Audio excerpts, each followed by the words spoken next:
आज इस वीडियो में हम ये जानेंगे कि एक चतुर दुकानदार अपने रिटेल बिजनेस में ऐसे कौन कौन से सिस्टम बनाता है जिसकी वजह से उसका ओवरऑल बिजनेस सिस्टमैटिक तरीके से चलता है। देखिए, जब आप अपने बिजनेस को खुद चलाते हैं तो आपका बिजनेस तब चलता है जब तक आप खुद उस बिजनेस में रहेंगे। लेकिन अगर आप एक सिस्टम बना देते हैं तो फिर आपको काम नहीं करना पड़ता, बल्कि वो सिस्टम आपके लिए काम करता है। फिर आप नोट नहीं कमाते, बल्कि वो सिस्टम आपको नोट छाप कर देता है। आप चाहे अपने बिजनेस में रहें या ना रहें, आपका बिजनेस अपने आप चलता है। तो चलिए वीडियो को शुरू करते हैं और जानते हैं कि आपको अपने बिजनेस में ऐसे कौन से सिस्टम बनाने हैं ताकि आपका बिजनेस भी ऑटोमेटिक तरीके से, सिस्टमेटिक तरीके से चले। तो वीडियो को शुरू करते हैं, लेकिन उससे पहले मेरी आपसे एक रिक्वेस्ट है कि अगर आपने अभी तक इस चैनल को सब्सक्राइब नहीं किया है तो प्लीज़ इसे सब्सक्राइब करें और बेल आइकन को भी ऑन करें ताकि मेरी हर आने वाली वीडियो आपको मिलती रहे। और अगर आपको ये वीडियो अच्छा लगे तो इसे लाइक कमेंट जरूर करना। तो चलिए वीडियो शुरू करते हैं। अब देखिए, ध्यान से समझिए, आपके रिटेल बिजनेस में आपको 3 मेन सिस्टम बनाने होंगे। पहला सिस्टम होगा रेवेन्यू को इंक्रीज करने के लिए, मतलब आपकी जो इनकम है उसे ज़्यादा से ज़्यादा करने के लिए। दूसरा जो सिस्टम होगा वो होगा कॉस्ट को डिक्रीज करने के लिए, मतलब आपके जो खर्चे हैं उनको कम से कम करने के लिए। और तीसरा जो सिस्टम होगा वो होगा आपके ओवरऑल बिजनेस को मैनेज करने के लिए। तो अब हम सबसे पहले बात करते हैं पहले मेन सिस्टम की, जिसमें कि हमें रेवेन्यू को ज़्यादा से ज़्यादा करना है। अब देखिए, इसके अंदर भी 3 छोटे सिस्टम आएंगे।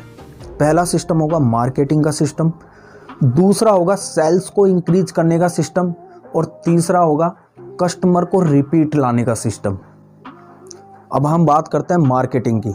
देखिए, जो आपका मार्केटिंग सिस्टम है उसमें आपको क्या करना है कि आपको एक इस तरह का सिस्टम क्रिएट करना होगा जिससे कि आपकी दुकान में ज़्यादा से ज़्यादा ग्राहक आ सके, ठीक है, जिससे कि ग्राहकों की संख्या बढ़ सके।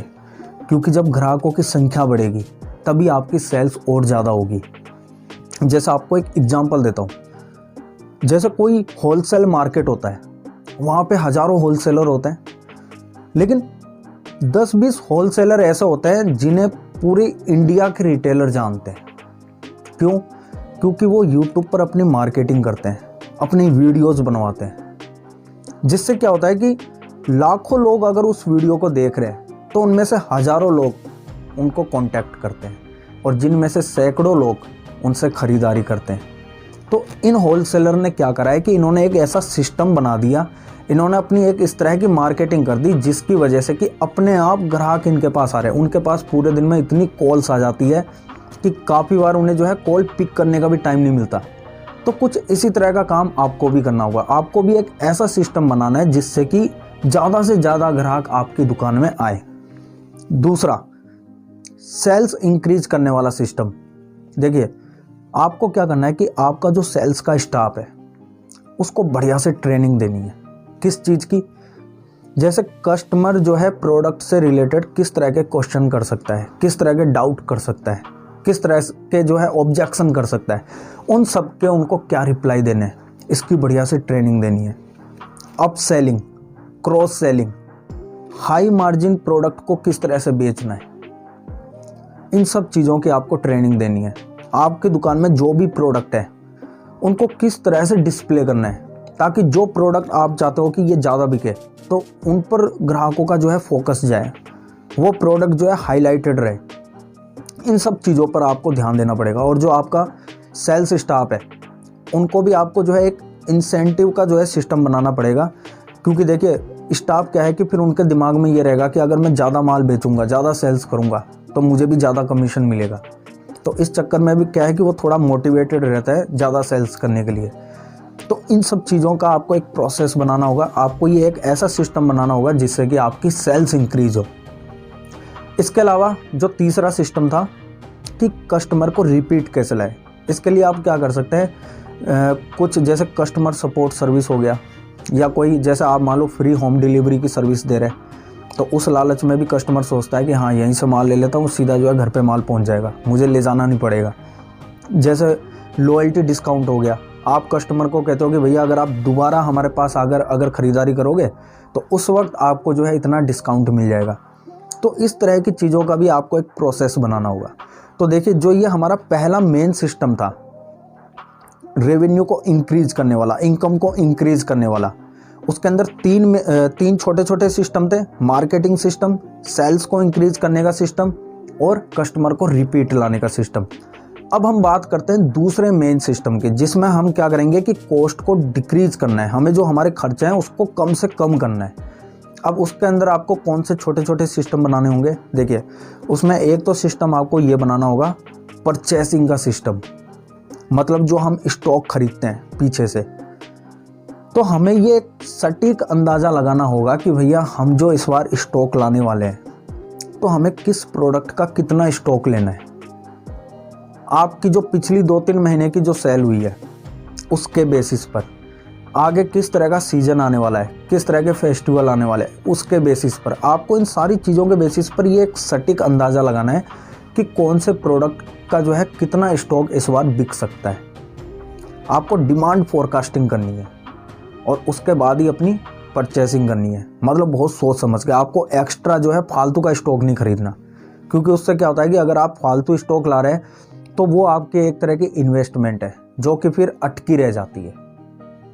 दूसरी चीज़, आपकी दुकान में जो स्टॉक है उसको भी मैनेज करने का आपको एक सही सिस्टम तैयार करना पड़ेगा। जैसे क्या होता है, मान लो कोई प्रोडक्ट आपकी दुकान में है लेकिन जब उसकी ज़रूरत पड़ी उस वक्त वो प्रोडक्ट नहीं मिला, तो फिर उसका क्या फ़ायदा।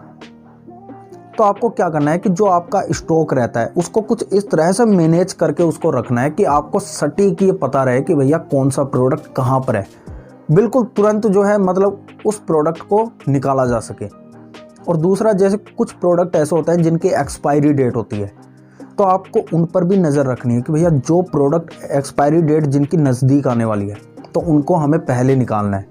ऐसा ना हो कि वो स्टॉक के अंदर दबे रह जाएं, हमें उसका पता ही नहीं चला, बाद में हमें पता चला कि भैया इसकी तो एक्सपायरी डेट निकल गई, तो वो एक तरह का आपका नुकसान होगा।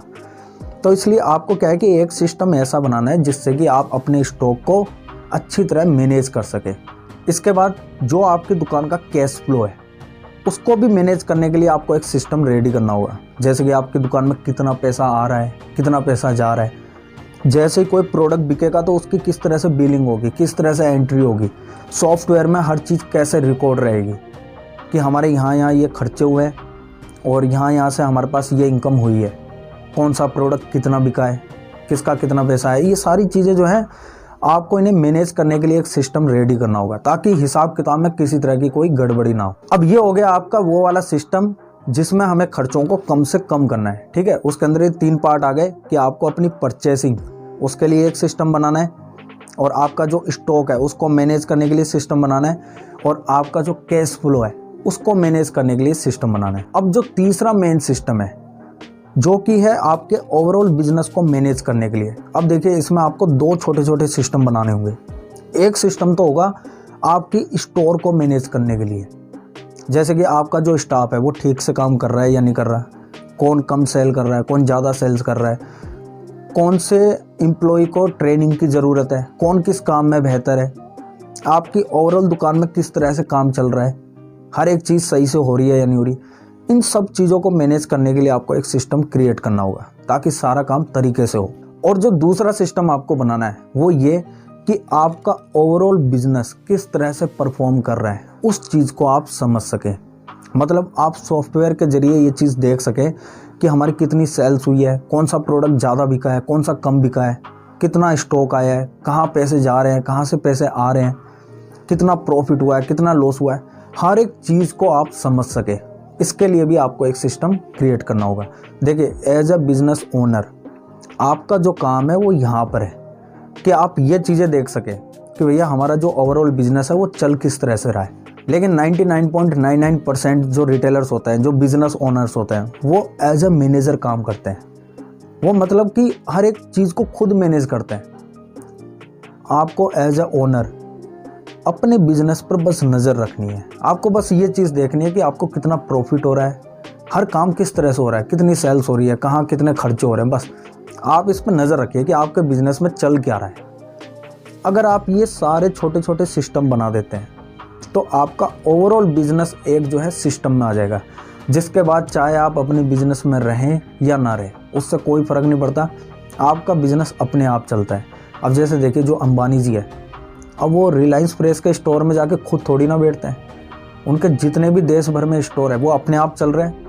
बाबा रामदेव, जितने भी पतंजलि का स्टोर है अपने आप ही चल रहे हैं, वो थोड़ी ना जाके किसी स्टोर में बैठते हैं। तो अगर आपको भी अपने रिटेल बिजनेस को ग्रो करना है, बड़े स्केल पर लेकर जाना है, तो आपको भी सिस्टम के साथ ही काम करना पड़ेगा। आपको भी अपने रिटेल बिजनेस में ये सारे सिस्टम क्रिएट करने होंगे। तो अगर आपको ये जानकारी पसंद आई हो, ये वीडियो अच्छा लगा हो, तो इसे लाइक ज़रूर करिए और चैनल को सब्सक्राइब करिए ताकि आप मेरे साथ जुड़े रहें, आपको मेरी हर आने वाली वीडियो मिलती रहे। और इस वीडियो को दूसरों के साथ भी शेयर करिए ताकि क्या पता आपके ज़रिए किसी और की भी हेल्प हो जाए। तो मिलते हैं नेक्स्ट वीडियो में।